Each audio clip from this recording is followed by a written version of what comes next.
Morning everyone. আর আজকে হচ্ছে মঙ্গলবার, মানে জয় বজরংবলী।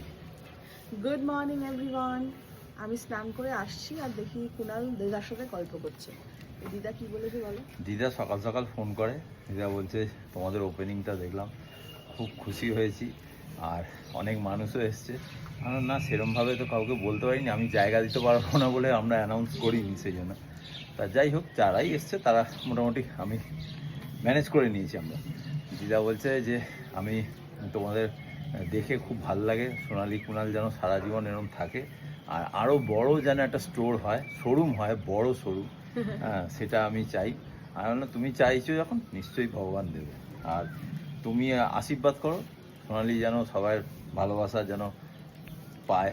আমার কিছু দরকার নেই, সোনালি পায়, সোনালি পাক। এই যে আমার 4 কন্যা, তারপর আর যত আমাদের ফ্যামিলি মেম্বার, তারা সবাই যেন ভালো থাকবে। ভালো থাকবে। আমি সকালে উঠে এটাই বলি যে কাউকে যেন কোনো কিছু ডিস্টার্ব না হয়, কারুর শরীর খারাপ, কারুর মানি প্রবলেম, কেন কোনো কিছুতেই যেন না, আমার পরিবারে কাউকে যেন ডিস্টার্বে রাখো।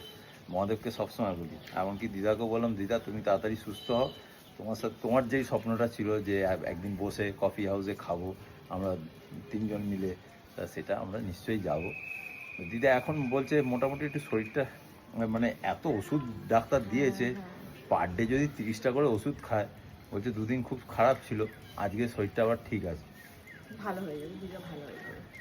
আর মনে রেখো কিন্তু এইসবে ভুলে যাও না যে 4 তারিখ কিন্তু শ্যামবাজার আমরা যাচ্ছি, সর্বোত্তম ব্যাংকোয়েট, মনিন্দ্র কলেজের উল্টো দিকে।